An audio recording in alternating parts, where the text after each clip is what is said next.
નમસ્કાર, જય શ્રી કૃષ્ણ, હર હર મહાદેવ। આપ સૌને જન્માષ્ટમી 2025ની હાર્દિક શુભેચ્છાઓ। ભક્તો, જન્માષ્ટમી ભગવાન શ્રી કૃષ્ણના જન્મોત્સવ તરીકે સમગ્ર ભારત અને વિશ્વભરમાં ઉલ્લાસ સાથે ઉજવવામાં આવે છે। આ દિવસ ધર્મ, ભક્તિ, પ્રેમ અને નીતિના પ્રતીક શ્રી કૃષ્ણની લીલાઓની યાદ અપાવે છે।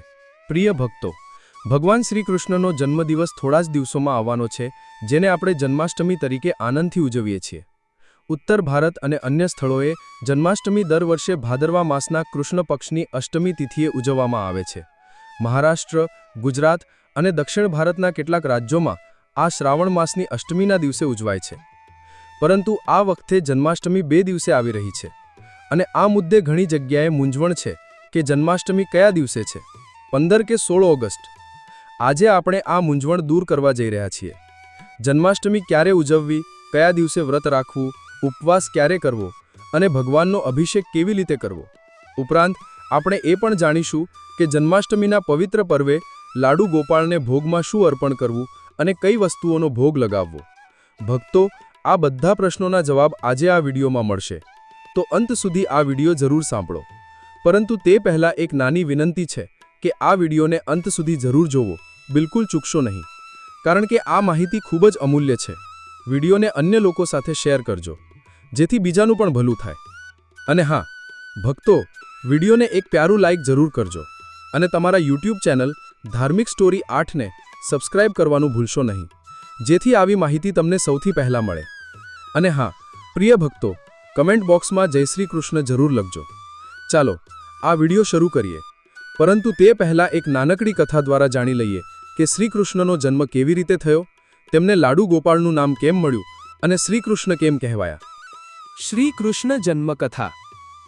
કથા મથુરાના રાજા ઉગ્રસેનના પુત્ર કંસથી શરૂ થાય છે, જેણે બળપૂર્વક સત્તા હથિયારી લીધી। તેણે પોતાની બહેન દેવકીના લગ્ન યદુવંશી રાજકુમાર વાસુદેવ સાથે કરાવ્યા। લગ્ન બાદ કંસને આકાશવાણી સંભળાઈ, હે કંસ, જે દેવકીને તું આટલો પ્રેમ કરે છે, તેનો 8મો પુત્ર તારો સંહાર કરશે। કંસ ભયભીત થયો અને દેવકી વાસુદેવને કારાગૃહમાં બંધ કરી દીધા। દેવકીના જન્મેલા દરેક બાળકને કંસે એક પછી એક મારી નાખ્યા। 8મો પુત્ર શ્રી કૃષ્ણનો જન્મ અષ્ટમીની રાતે મધ્યરાત્રિએ થયો। ચમત્કારિક રીતે જેલના દરવાજા ખુલી ગયા, રક્ષકો ઊંઘી ગયા અને વાસુદેવની પગની બેડીઓ તૂટી ગઈ। વાસુદેવે બાળકને ટોપલીમાં રાખી યમુના નદી પાર કરી ગોકુળ પહોંચ્યા। ત્યાં નંદબાબા અને યશોદાના ઘરે જન્મેલી કન્યાને લઈ પાછા ફર્યા। કંસે તે કન્યાને પણ મારવા માગી, પરંતુ તે કન્યા આકાશમાં ઉડીને દેવીનું રૂપ ધારણ કરી બોલી, હે મૂર્ખ, તને મારનાર તો ક્યાંક બીજે જન્મી ચૂક્યો છે। જન્માષ્ટમીનું મુહૂર્ત। હિન્દુ પંચાંગ મુજબ ભાદરવા અથવા શ્રાવણ માસના કૃષ્ણ પક્ષની અષ્ટમી તિથિ આ વખતે 15 ઓગસ્ટ 2025 શુક્રવારે રાત્રે 11:59 શરૂ થાય છે અને 16 ઓગસ્ટ 2025 શનિવારે રાત્રે 9:44 સમાપ્ત થાય છે। શ્રી કૃષ્ણનો જન્મ ભાદરવા માસના કૃષ્ણ પક્ષની અષ્ટમીએ રોહિણી નક્ષત્રમાં મધ્યરાત્રિએ થયો હતો। તેથી જન્માષ્ટમીના દિવસે નિશ્ચિત મુહૂર્તમાં શ્રી કૃષ્ણની પૂજા અને અભિષેક કરવામાં આવે છે। 15 ઓગસ્ટ 2025ના રોજ અષ્ટમી સાથે નિશ્ચિત મુહૂર્ત મળી રહ્યું છે, તેથી કેટલીક જગ્યાએ 15 ઓગસ્ટે જન્માષ્ટમી ઉજવાશે, પરંતુ કુટિયા તિથિ મુજબ 16 ઓગસ્ટે અષ્ટમી હોવાથી ઘણી જગ્યાએ 16 ઓગસ્ટે જન્માષ્ટમી ઉજવાશે। આથી 15 અને 16 ઓગસ્ટ 2025ના રોજ જન્માષ્ટમી વિવિધ સ્થળોએ અલગ અલગ રીતિઓ મુજબ ઉજવાશે। તમે તમારી સ્થાનિક અને પારિવારિક પરંપરા મુજબ આ પર્વ ઉજવી શકો છો। વૈશ્વિક પરંપરા મુજબ 16 ઓગસ્ટ 2025 શનિવારે જન્માષ્ટમીની તિથિ ઉજવાશે। શુભ મુહૂર્ત। 15 ઓગસ્ટ 2025 નિશિતકાળ એટલે કે રાત્રે શ્રી કૃષ્ણની પૂજા, રાત્રે 12:04 થી 12:47 એટલે કે 43 મિનિટનો સમય। બ્રહ્મ મુહૂર્ત સવારે 4:24 થી 5:07। સૂર્યોદય 5:50 સૂર્યાસ્ત 7 વાગ્યે કરવો। અભિજીત મુહૂર્ત બપોરે 11:29 થી 12:29। વિજય મુહૂર્ત બપોરે 2:37 થી 3:23। સર્વાર્થ સિદ્ધિ યોગ સાંજે 7:08 થી 8:08। રવિ યોગ સવારે 5:50 થી 7:08। 16 ઓગસ્ટ 2025 બ્રહ્મ મુહૂર્ત સવારે 4:24 થી 5:07. પૂજા અને અભિષેક સવારે 4:40 થી 5:57. સૂર્યોદય 5:51. સૂર્યાસ્ત 7 વાગે. અભિજીત મુહૂર્ત બપોરે 11:29 થી 12:29. વિજય મુહૂર્ત બપોરે 2:37 થી 3:23. સર્વાર્થ સિદ્ધિ યોગ સાંજે 7:29 થી 8:05. અમૃત સિદ્ધિ યોગ સવારે 4:40 થી 5:51. જન્માષ્ટમી વ્રતનો પારણ વ્રતનો પારણ સૂર્યોદય પછી જ્યારે અષ્ટમી અને રોહિણી નક્ષત્ર સમાપ્ત થાય ત્યારે કરવામાં આવે છે. જો અષ્ટમી અને રોહિણી નક્ષત્ર સૂર્યાસ્ત સુધી સમાપ્ત ન થાય તો પારણ અષ્ટમી તિથિ અને રોહિણી નક્ષત્ર સમાપ્ત થયા પછી કરવામાં આવે છે. જન્માષ્ટમી વ્રતની તૈયારી અને નિયમો વ્રતની તૈયારી શુદ્ધ સ્નાન કરો. વ્રતનો સંકલ્પ લો. હું શ્રી કૃષ્ણ જન્માષ્ટમીનું વ્રત પાડીશ. ઘરનું મંદિર સજાવો. લાઇટિંગ, ઝૂલો, માખણ, મિશ્રી, તુલસીપત્રની વ્યવસ્થા કરો. લાડુ ગોપાલ માટે ઝૂલો તૈયાર કરો. તેમને ઝૂલામાં બેસાડો. શ્રી કૃષ્ણની બાળમૂર્તિને સજાવો. બજારમાંથી બાંસુરી, મુગટ, નવા વસ્ત્રો, પગડી વગેરે ખરીદી લો. વ્રતના નિયમો એકાદશીની રાતથી સંયમ રાખો. અષ્ટમીના દિવસે ફળાહાર કરો. ક્રોધ, જૂઠ, આળસ, વિવાદથી દૂર રહો. આખો દિવસ ઓમ નમો ભગવતે વાસુદેવાય મંત્રનો જાપ કરો. રાત્રે શ્રી કૃષ્ણના જન્મ સમયે પૂજન કરો. લાડુ ગોપાલની પૂજા વિધિ પૂજાનો સમય મધ્યરાત્રિએ 12 વાગે શ્રી કૃષ્ણનો જન્મ થયો હતો, પરંતુ આખો દિવસ પૂજા અને વ્રતનું મહત્વ છે. અભિષેક વિધિ સ્નાન સામગ્રી ગંગાજળ, દૂધ, દહીં, ઘી, મધ, ખાંડ, પંચામૃત. ગાયનું દૂધ અને દેશી ઘીનો ઉપયોગ શ્રેષ્ઠ છે. સ્નાન પછી શુદ્ધ જળ થોડું ગંગાજળ ઉમેરીને થી સ્નાન કરાવો. શુદ્ધ વસ્ત્રથી શરીર સાફ કરો અને લાડુ ગોપાળને ચોકી પર વિરાજમાન કરો.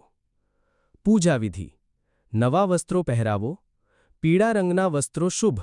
ગહના, મુગટ, બાંસુરી, મોર પંખથી શણગાર કરો. ઝૂલો અથવા પારણું સજાવો. ફૂલ, બંધનવાર, રંગોળી, લાઇટ્સથી શણગારો. પૂજન સામગ્રી રોલી, ચોખા, ફૂલ, ધૂપ, દીપ, ઘીનો દીવો, કપૂર, ફળ, માખણ, મિશ્રી, પંજીરી, પંચામૃત, તુલસીપત્ર. દીપ પ્રગટાવો. હાથ જોડી પ્રણામ કરો. ઓમ નમો ભગવતે વાસુદેવાય મંત્રનો જાપ કરો. ચંદન, રોલી, ચોખા, ફૂલ, તુલસીપત્ર અર્પણ કરો. ધૂપ, દીપ બતાવો. માખણ, મિશ્રી, ફળ, પંજીરીનો ભોગ લગાવો. આરતી કરો. ઓમ જય કન્હૈયા લાલ કી અથવા આરતી કુંજ બિહારી કી. ઘરના સભ્યો બદલામાં લાડુ ગોપાળને ઝૂલો ઝૂલાવે અને મનોકામના માંગે. વ્રતમાં શું ખાવું? ફળાહાર ફળો, કેળા, પપૈયા, દ્રાક્ષ, દાડમ, નાશપાતી, નાળિયેર પાણી, ડ્રાયફ્રૂટ્સ, કિસમિસ, બદામ, કાજુ, અખરોટ, મખાણા. સાબુદાણા, ખીચડી, વડા, હલવો. કુટ્ટુ કે સિંઘાડાનો લોટ, પૂરી, પરાઠા, હલવો. દૂધની વસ્તુઓ દૂધ, દહીં, લસ્સી, માખણ, પનીર, ખીર, મખાણાની ખીર. મીઠાઈ લૌકીની બરફી, નાળિયેરની બરફી, મખાણાની ખીર, પોહાની બરફી, સાબુદાણાની ખીર. મીઠું સાદા મીઠાને બદલે સેંધા નમકનો ઉપયોગ કરો. મસાલા લીલા મરચાં, આદુ, લીંબુ, તુલસીપત્રનો ઉપયોગ કરી શકો.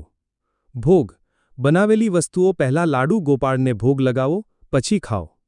કન્યા ભોજન ઘર કે પડોશની કન્યાને ફળાહાર આપો. આ પુણ્યનું કાર્ય ગણાય.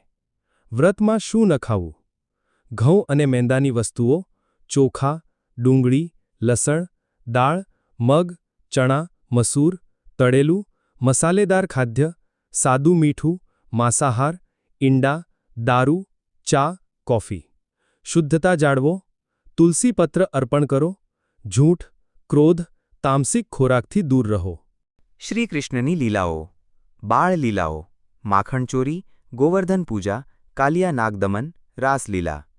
સાંસ્કૃતિક આયોજન દહીં હાંડી, રાસલીલા, ભજન કીર્તન, ઝાંખી. બાળકોને શ્રીકૃષ્ણ રાધાનું રૂપ ધરાવવું, મંદિરોમાં ઝાંખી, ભંડારા. જન્માષ્ટમી માત્ર ઉત્સવ નથી, પરંતુ જીવનને નવો દૃષ્ટિકોણ આપનાર પર્વ છે.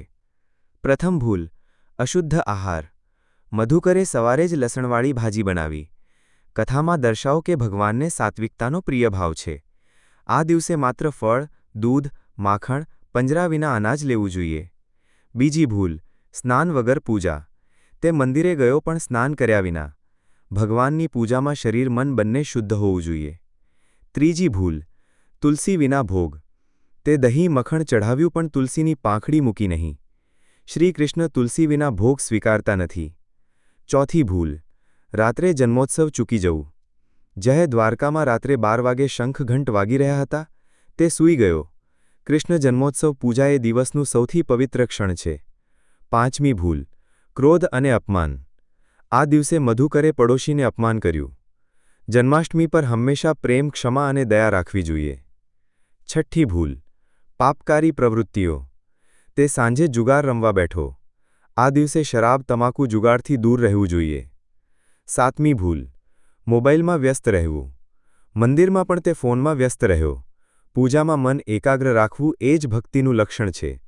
આઠમી ભૂલ દાન સેવામાં ઉદાસીનતા. જ્યારે ભિખારીને ભોજન માંગ્યું તેણે અવગણના કરી. આ દિવસે દાન પુણ્યથી પુણ્યફળ અનેક ગણું થાય છે. કથા મુજબ મધુકરના સપનામાં રાત્રે શ્રીકૃષ્ણ પ્રગટ થયા અને કહ્યું, મધુકર, ભક્તિ માત્ર નામ જપવાથી નહીં પણ મન, વાણી અને કર્મની શુદ્ધતાથી થાય છે. જન્માષ્ટમીના દિવસે તું જે ભૂલો કરી એ કારણે તારા વ્રતનું ફળ તને મળ્યું નથી. સપનાથી જાગીને મધુકરે બીજા જ દિવસે ગામના બધાને માફી માંગી, દાન કર્યું અને વ્રતના નિયમોનું પાલન શરૂ કર્યું. તે પછી તેના જીવનમાં સુખ, શાંતિ અને સમૃદ્ધિ આવી. મિત્રો, આ કથા આપણને શીખવે છે કે જન્માષ્ટમીના દિવસે સાત્વિક ભોજન લેવું, તુલસી સહિત ભોગ ચઢાવો, મધરાત્રે જ જન્મોત્સવ કરવો, દાન સેવા કરવી અને મન, વાણી શુદ્ધ રાખવી, આ બધું જ શ્રીકૃષ્ણની કૃપા મેળવવા જરૂરી છે. આ જન્માષ્ટમીએ શ્રીકૃષ્ણને મનમાં વસાવો. આ માહિતી ગમી હોય તો વિડિયો લાઇક કરો, કમેન્ટમાં જય શ્રી કૃષ્ણ જરૂર લખો. ધન્યવાદ.